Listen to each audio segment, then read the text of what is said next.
Il était comte, millionnaire, l'un des hommes les plus puissants de Russie. Et il a tout abandonné volontairement pour vivre comme un paysan. Et pendant ce temps sa femme recopiait à la main ses 1500 pages de chef-d'œuvre, sans que personne ne retienne jamais son nom. Reste jusqu'à la fin, ce que tu vas découvrir va te bouleverser. Russie, 1828. Léon Tolstoï naît dans l'une des familles aristocratiques les plus puissantes de l'Empire. Domaines immenses, fortune colossale, titre de comte.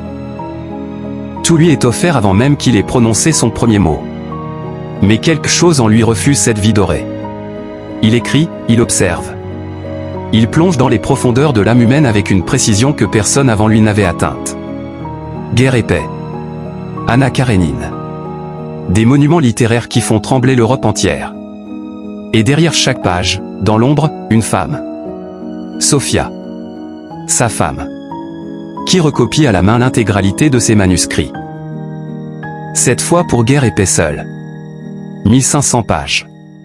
Cette fois, sans elle ce chef-d'œuvre n'aurait peut-être jamais existé sous cette forme, mais l'histoire ne retiendra jamais son nom. Et pourtant Tolstoï n'est pas en paix. Au sommet de sa gloire, il regarde sa fortune, ses terres, son titre. Et il décide de tout rejeter. Il distribue ses domaines, refuse ses droits d'auteur et choisit de vivre comme le plus simple des paysans russes.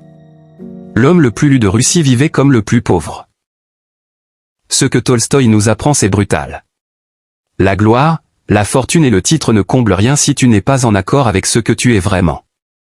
Et parfois les plus grands sacrifices d'une vie sont ceux que personne ne verra jamais.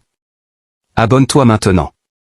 Chaque semaine on plonge dans la vie des plus grands esprits de l'histoire pour en extraire les leçons qui changent une vie.